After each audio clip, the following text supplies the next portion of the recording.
And the second interview that we have today is with Dr. Silvia Rodriguez Vega, who is an associate or assistant professor of Chicana and Chicano studies at University of Santa Barbara. Thank you for accepting our invitation to be here. A wonderful book that you just wrote, Drawing Deportation, Art and Resistance Among Immigrant Children. First of all, welcome to the show. And again, thank you for accepting our invitation. Thank you so much for your time. Appreciate it. Definitely.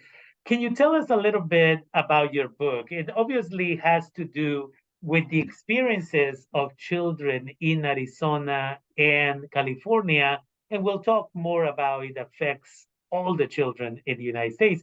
But give us an introduction about your book.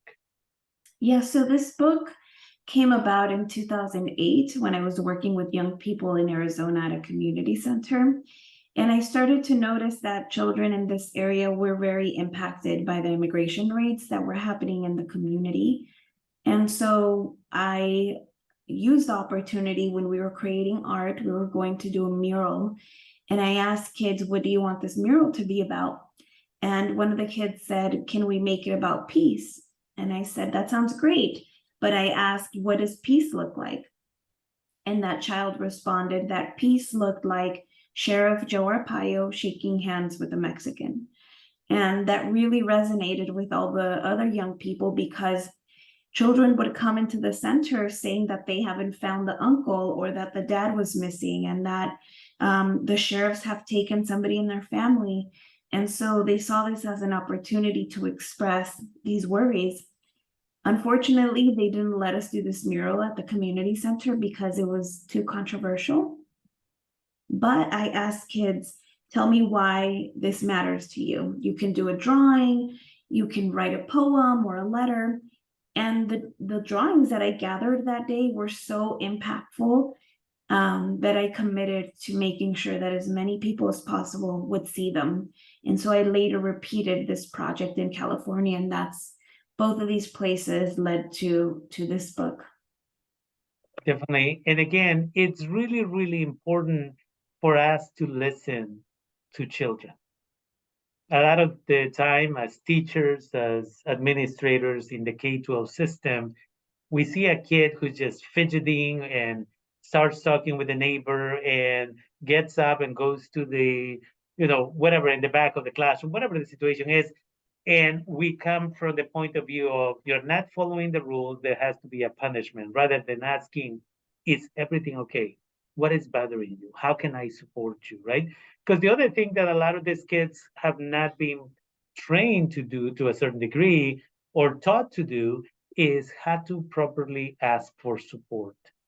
In my classes at the local college, some of my students suffer from anxiety. And so they'll sit next to the door, and there's an understanding that they may need to get up in the middle of class and literally go and walk around the building a couple of times, deal with that anxiety, and then come back, sit down, and participate. But in the K 12 system, we don't have that because we don't trust children to be able to come back into the classroom or be out there by themselves. And it shows to a certain degree the level of distrust, right? And your book has a lot of beautiful things, including the drawings that you have there and some pictures from the kids. But in general, it invites us to really just listen and provide the tools to be able to learn from them. What are they feeling? What are they worried about? What are their concerns? Could you give us more information about the power of the drawings that you put in this wonderful book? Yeah, there were a lot of times where through working with children, I would work with them months, a whole year, and I would just hear them talk about things that have happened to them while they were drawing or they were creating a theater skit. And they would talk about, for example, one kid explained through this drawing that his mom was deported, that he had to go live in Mexico with her, and that when they came back to the US, he couldn't really pay attention or keep up in school. And so months later, I was interviewing him and asking him, hey, tell me, remember that story? And asking him simple questions about general things and about that. And what I noticed was that he could not express himself through the interview. He would give me one word answers or just say, I don't know. While in class through art, he was telling me a whole story with detail and in depth. And that's when I realized that the power of creating art gave them the power to tell their own stories however they wanted to, because often it is intimidating for children to have an adult question you. And most of the research that we have on children is grounded in interviews. And so this is a way and a tool that children understand already and feel empowered to just express themselves. And so I feel that when people look at these drawings, they'll see some suffering, they'll see pain, they'll see fear. But I think most of all, they'll also see possibility of the things that could be better, of the dreams that children have to have their families together and not be in fear. Definitely. And again, it comes back to that ability to express their feelings without somebody judging them or without having to think of the proper word to express their feelings. They can just point at one of these things and say, this is what I'm talking about, right? It's so powerful. And even the cover of the book is a beautiful drawing. Again, drawing deportation, art, and resistance among immigrant children. Today we are talking with Dr. Silvia Rodriguez Vega, who is a professor at UC Santa Barbara and wrote this beautiful book to tell the stories of children and to really remind us about the importance of art as a tool of expression. And I'm grateful for the fact that you took the time to talk about that. You, again, the fear of these kids that maybe I shouldn't go to school or maybe I shouldn't go here or there because, when my friend went to school and they came back, their uncle or their dad or their mom was gone. And in Northern California, we have experienced that as well. So that brings me to another piece, and that is, although again, you did your research in Arizona and California, we're talking about the whole country, right? These are experiences that can, or drawings that I would say can be replicated. This research could be replicated anywhere in the United States because this is happening everywhere. Absolutely. I talk about in the book how the project started in Arizona during the Obama era, but this was also during the time of Sheriff Joe Arpaio, and most notably Senate Bill 1070, which was a bill that would racially profile people. And so Arizona, I argue, was the laboratory where the most egregious anti-immigrant policies were practiced and perfected. And later, when Trump came into office, he always admired Sheriff Joe Arpaio. And he took this blueprint that the Obama administration created, that Sheriff Joe created, and basically spread it across the whole United States. And so we saw the fear that children had of family separation, of missing, disappeared family member spread to all 50 states. And so this is important for people all over the US to think about how these laws have impacted children in such devastating ways. Definitely. And again, when we talk about Obama, I like the fact that you talk very honestly about several things. And one is Obama sold himself to our community, and by our community, I mean the country, as if you elect me president and you elect the Democrats to the House and the Senate, we're going to give you papers. And then they were elected and they had control of the White House and Congress for 2 years, and they did absolutely nothing. And so, as a result of that, the undocumented students, I know many of them here in Sonoma County who participated in peaceful protests, and DACA is the result of that. And it's sad that a lot of DACA recipients don't even know the true story as to how this happened. But it's as Michelle Rolfe Trudeau says, history is written by the victor. So Obama wrote it as in, I was kind, I couldn't get you papers, right, in 2008, 9, whatever. But in 2012, when I have no control of Congress, I'm going to give you DACA. And it's not at all what happened, right? So I really enjoy reading that in your book, that you're telling us the truth about what happened.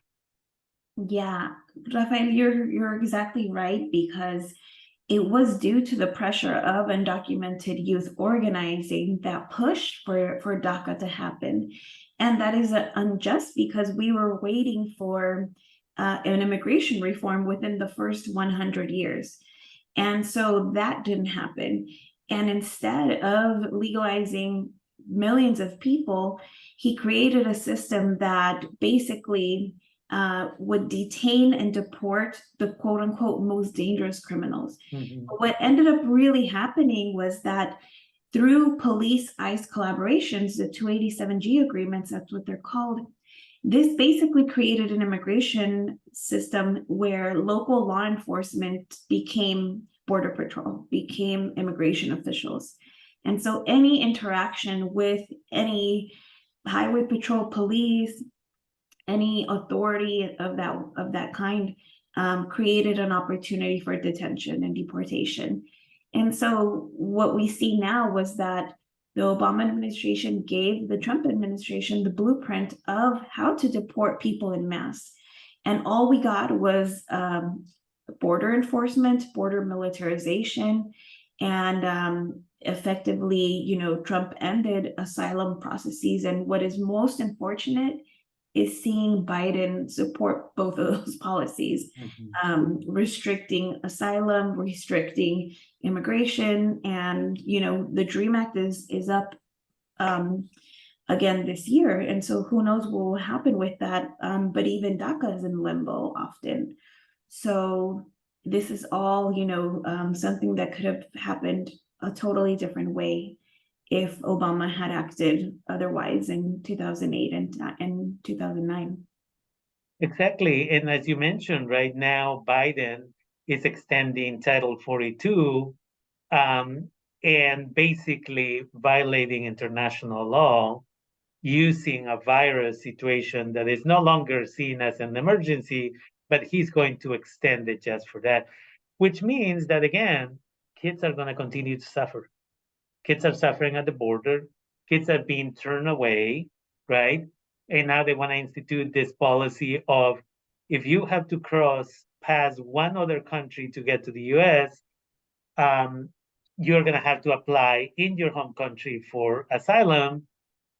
And then we'll let you know if you should come over, when you should come over, basically. And how many people are able to do that, right? And if they're really looking for asylum because their lives are in danger, are we suggesting that nobody's going to, end up hurting them, right? It gets really complex, but Biden is now becoming a copy of Obama, right, in his own way. And again, I really like your book because you use the drawings, you tell the stories, and you lived through this, right?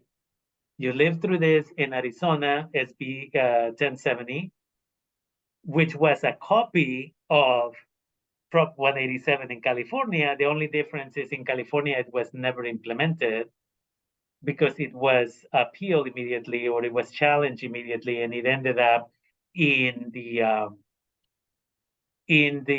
courts, and it took 20 years. I remember that. This started in 1994.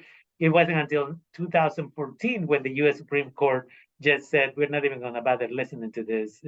There's no issue. But again, your book, it's a wonderful example of stories, your personal experiences, and the community should be reading this. Drawing Deportation, Art and Resistance Among Immigrant Children by Dr. Silvia Rodriguez Vega. Um, and again, universities, colleges, and anyone who's really interested in understanding what happens with these children, why children are having behavioral issues, why children are suffering from depression, anxiety, and everything else. It's not just COVID, it's not whatever else is happening in the a specific part of the country that they live in, but many of these kids truly live in fear. You know, a couple of years ago, we collaborated with Legal Aid, a local nonprofit organization, and we would host these events where one of my board members of Líderes del Futuro Avanzando would show up and volunteer, and she would bring drawing paper and coloring books and other things. It was all about art, and she's wonderful at that. And she would just take all of the children to a corner so they wouldn't sit next to mom and dad, where mom was doing the child custody, temporary custody paperwork in case immigration ended up picking up the parents. And I remember the first time we did about 200 of those, right? And so she would come over and just take the children at a distance. And the parents were already anxious. And it's like, don't worry, this is a trained individual. She's taking child development classes. She knows what she's doing, and she's going to be right over there. If you Mhm. need to take a second before you sign all your paperwork, go with your child, just spend a moment there, and then come back. And again, that's my reminder to the community that this is happening everywhere in the United States. And right now, here in Northern California and other northern states, it may not be happening in the same way that it continues to happen in the southern states, in the southern border, but it's happening. And people may just not be aware of it. So if you're a teacher, a professor, an administrator, or just any individual who really wants to be aware of this, Drawing Deportation, Art and Resistance Among Immigrant Children by Dr. Silvia Rodriguez Vega. It's a book that I would recommend. And again, there's beautiful drawings, there's some pictures there, and the drawings are done by the children. So again, you will be able to see through their lens exactly how they're feeling. Is there anything else you would like to share in the last couple of minutes that we have? I think I would just encourage people to pick up the book, look at what children are expressing, and have conversations with people who may not necessarily agree with them or think differently than them. Because I think it is something that continues to happen. It has happened throughout the history of the US, starting with colonialism, the American boarding schools, enslavement, the Japanese internment camp. And unless we look at the history and really reckon with it, we're going to repeat it. And I think that the country and the children and all of us deserve better. Definitely. I always tell my students at the beginning of the semester, you're going to find some of the material that I'm going to present here challenging. And it's something maybe you're not familiar or comfortable with. And then I show a slide and it says, Scott Fitzgerald said that someone who can hold two opposing ideas in their head at the same time and be able to function is somebody who knows how to do critical analysis.